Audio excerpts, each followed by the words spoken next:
Fala Nômade, tudo bem?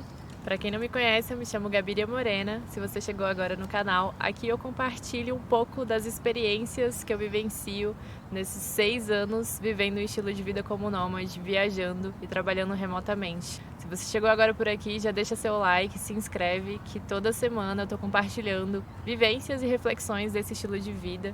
E nesse vídeo em especial, eu decidi responder algumas perguntas bem frequentes que me fazem sobre viver nômade. Como que eu escolho os destinos, quanto que custa viver esse estilo de vida, como são os desafios vivendo essa rotina como nômade, como que eu lido com a saudade, como que eu lido com a família, enfim. Decidi gravar esse vídeo para poder responder todas essas perguntas e deixar aqui salvo para poder fortalecer na jornada de quem está pretendendo viver um estilo de vida assim, ou pensando nessa possibilidade, né, de viver com mais liberdade geográfica, com mais qualidade de tempo, trabalhando de qualquer canto. Vou pegar meu celular para poder ver as perguntas que me mandaram lá no Instagram e vou respondendo uma a uma aqui. Caso você tenha alguma dúvida, alguma curiosidade que eu não responda aqui nesse vídeo, pode mandar aqui nos comentários, pode mandar lá no direct do Instagram, que eu amo me conectar com as pessoas, trocar ideia. E é isso, vamos lá? A Diana Souza me perguntou como que eu escolho os meus destinos. Lá em 2015, quando eu comecei, quando eu ainda tinha muita insegurança sobre quais as rotas, quais os lugares, eu traçava muito certinho um planejamento de quais lugares visitar, o que fazer, já comprava antecipadamente algumas passagens, já reservava algumas hospedagens, mas com o tempo isso foi ficando mais flexível e mais fluido, assim, na minha experiência, porque a gente vai ganhando mais confiança naturalmente e vai ficando mais fluido mesmo, mais fácil decidir os próximos lugares. Às vezes tem lugares que eu chego que eu tenho vontade de ficar mais tempo, porque eu vivo experiências muito diferentes, me conecto com as pessoas, e às vezes não, às vezes eu planejo, pretendo ficar um tempo maior e acabo ficando menos, porque eu não me sinto conectada, não me sinto à vontade, e isso é natural, isso com o tempo a gente vai desenvolvendo essa autoconfiança, essa intuição de ir se respeitando também, de ir entendendo o momento que a gente está vivendo, a fase, o que a gente está buscando em cada lugar. Então, para mim, hoje é esse movimento, mas no início era muito bem planejado, assim, as rotas, os destinos e o tempo que eu ficava em cada lugar. Como você resolveu viver assim, tipo do nada, ou se preparou? Então, a verdade é que eu já não me encaixava muito como estudante de direito, concurseira, morando em Brasília, e eu já não estava muito satisfeita com a minha rotina, com esse estilo de vida que eu levava, e queria acreditar que existiam outras possibilidades, outros caminhos e outras formas de se viver. Eu me planejei por 1 ano no meu último emprego de carteira assinada, juntei grana mais que suficiente para me sentir confiante para dar esse passo, e a princípio foi um movimento de um período sabático, viajando para fora do Brasil, mas que já tinha a intenção de se tornar um estilo de vida como nômade. Na época eu tinha poucas referências de nômades no Brasil principalmente, mas eu me inspirei muito em mulheres que já estavam vivendo dessa maneira. E por mais que eu não estivesse 100% pronto, afinal, muita coisa a gente aprende na jornada, no processo mesmo, viajar me trouxe muito essa visão de outras possibilidades, de outros caminhos, outras realidades. E claro, com a tecnologia que está se desenvolvendo cada dia mais, a gente tem percebido o quanto é possível a gente viver trabalhando remotamente, realizando o nosso trabalho de qualquer canto do mundo, basta ter uma conexão, internet, celular, computador. E existe um universo de possibilidades de fontes de renda que a gente pode construir vivendo como nômade. E a Giacometti me perguntou sobre contas fixas e sobre economizar dinheiro. Isso também foi um movimento natural que foi acontecendo assim na vivência do nomadismo, que eu fui aprendendo a administrar de uma forma mais inteligente as minhas finanças e entendendo também as minhas necessidades orçamentárias assim dentro desse estilo de vida.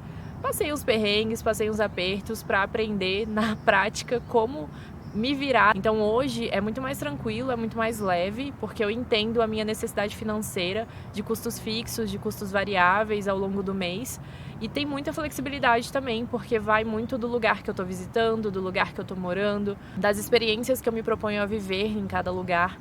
E eu vou sempre fazendo esse acompanhamento. Inclusive, eu tô preparando um post para falar sobre os aplicativos que eu uso nesse estilo de vida como nômade. E um deles é o Minhas Finanças, que é o aplicativo que me auxilia demais nesse controle de orçamento assim do dia a dia, para eu ir entendendo e acompanhando de perto os meus gastos e as entradas que acontecem ao longo do mês. Sobre como economizar dinheiro viajando, Eu acho que é um processo natural também que a gente vai vivenciando a partir das experiências, dos contatos que a gente faz com as pessoas, observando como os outros fazem para economizar também nas viagens e entendendo como funciona pra gente, dentro das nossas necessidades, da nossa rotina. Então hoje eu consigo entender o que é necessário, o que não é, o que eu posso dispensar e o que eu preciso realmente gastar e investir. Acho que não tem muito segredo, vai muito desse desenvolvimento interno mesmo, da gente ir se conhecendo, entendendo as nossas necessidades e usando essas ferramentas e esses bizus que acontecem na viagem, que a gente vai aprendendo com outros viajantes. Será que a família se sente rejeitada por eu querer ser nômade? Como não deixar essa sensação? É natural esse sentimento, nossos familiares se preocupam com a gente, com os perigos do mundo e com os riscos que a gente corre estando em movimento em outros lugares. O que eu acho que é muito importante é a gente começar a construir um espaço de diálogo entre os nossos familiares, entre os nossos amigos e tomar essa atitude de tomar as rédeas da nossa vida, né? Porque eu acho que chega um momento da vida que a gente precisa adultecer e seguir os nossos caminhos, escolher o que faz sentido pra gente, tanto na vida pessoal quanto na vida profissional. E quando a gente constrói esse espaço de diálogo com os nossos familiares, aos poucos eles vão compreendendo e aceitando, se é que precisa aceitar, né? E aceitando que essa é a sua decisão e essa é a história que você quer construir pra você. A gente não pode abdicar dos nossos sonhos por causa das expectativas que a nossa família tem sobre a gente, claro. né? Tipo, no fim das contas, seus pais, seus familiares querem que você seja feliz, que você se sinta realizado. E só você pode escolher qual caminho você quer construir de estilo de vida, de trabalho, de relacionamento. Eu acho que o ponto não é se preocupar em como não deixar essa sensação de rejeição, mas sim saber colocar a sua opinião, os seus desejos de uma forma genuína, de uma forma natural, para que as pessoas compreendam o quanto isso é importante para você e que você já é adulto e maduro o suficiente para escolher os seus próprios caminhos. A Camila me perguntou como perder o medo de andar na rua desse mundão afora sendo mulher e sozinha. Não sei se você vai perder 100% do medo, mas eu acho que o mais importante é a gente aprender a dialogar com os nossos medos, às vezes até torná-los nossos aliados. Porque a verdade é que a gente não vai deixar de sentir medo. O medo ele é importante em vários aspectos para nos sinalizar, para nos alertar de muitas coisas. E realmente existem muitos perigos nesse mundo. Mas uma coisa que eu percebi ao longo desses anos vivendo nômade e que eu assumi para mim é que eu vou ocupar os espaços que são importantes para mim e que são meus por direito também, sendo mulher e estando sozinha em qualquer canto do mundo. É óbvio que eu sempre avalio no sentido de segurança, mas como mulher eu escolho ocupar esses espaços e eu acho que a transformação para um mundo melhor vai vir dessa consciência e dessa postura que a gente precisa assumir, porque senão a gente vai viver em casa morrendo de medo de tudo, de todos, o tempo todo, para sempre. Das experiências que eu tive e de tudo que eu aprendi e percebi ao longo desses anos, eu entendi que o medo ele continua caminhando junto comigo pelo mundo afora, mas eu também percebo uma maturidade e uma firmeza na minha postura e na minha fala para lidar com situações em que eu possa me sentir ameaçada, em que eu possa me sentir insegura. Viajar me ensinou muito isso também, a ter essa postura, a ter essa firmeza e a ocupar esses espaços que são meus por direito também. O Tailan me perguntou como trabalhar online, preciso urgente.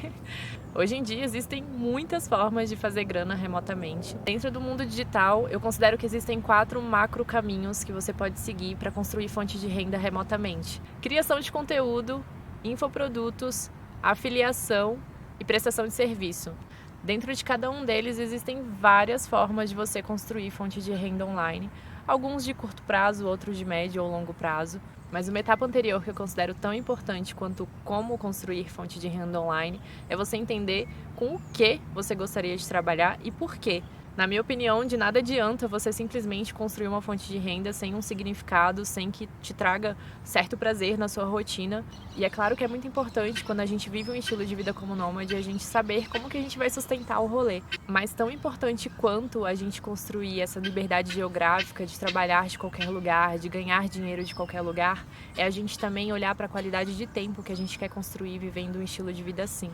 Porque tem sido cada vez mais comum pessoas que têm liberdade geográfica, que podem trabalhar remotamente e têm uma fonte de renda ok para viver de boa em qualquer canto do mundo, mas que não conseguem ter uma qualidade de tempo para usufruir desses lugares, desses paraísos que visitam. Onde passar a noite e como é a segurança de uma mulher viajando sozinha? Bom, existem várias plataformas de reserva de hospedagem: Booking, Hostelworld, Airbnb, Couchsurfing também é uma possibilidade. Então, o que não falta são possibilidades de hospedagem que você pode planejar previamente para você chegar com segurança e com a tranquilidade de saber onde você vai dormir. Com relação à segurança, eu acho que não é muito diferente do que a gente vivencia na rotina numa cidade, indo para a faculdade, indo para o trabalho. Da mesma forma que a gente se planeja, que a gente avalia bem os riscos e a segurança que a gente precisa ter para fazer esse movimento, vivendo uma rotina comum na cidade, a gente também faz isso viajando. Como foi o teu planejamento financeiro para iniciar? Eu fiquei 1 ano juntando grana no meu último emprego de carteira assinada para poder me permitir viver essa experiência da viagem. A princípio, eu vivi um período sabático, mas eu já tinha o plano de fazer essa transição para o estilo de vida como nômade. Então, no meu planejamento financeiro, eu juntei grana mais que suficiente para dar esse passo inicial e para fazer essa transição e começar a construir fontes de renda a partir das habilidades que eu tinha e desenvolvendo novas habilidades ao longo do caminho para construir mais fontes de renda. Uma coisa que eu percebi que era muito importante para mim também, que era um valor altíssimo, era a liberdade. Então, naturalmente, eu sentia que eu precisava de mais liberdade na minha rotina para poder realizar os trabalhos, viver as relações e viver o meu estilo de vida. Então o nomadismo casou muito bem com esse valor que é a liberdade e é o estilo de vida que faz sentido para mim. Eu não acredito que é para todo mundo ou que precisa ser para todo mundo, mas eu acredito que a gente precisa fazer essa autoavaliação das coisas que a gente quer vivenciar, das coisas que a gente quer realizar na vida e aí desenhando o estilo de vida que faz sentido pra gente, com mais liberdade geográfica, com mais qualidade de tempo, porque no fim a gente merece viver bem, merece viver feliz, realizando as coisas que fazem sentido pra gente e escrevendo a nossa própria história. Entendeu, meu filho? Ah, calma, levanta.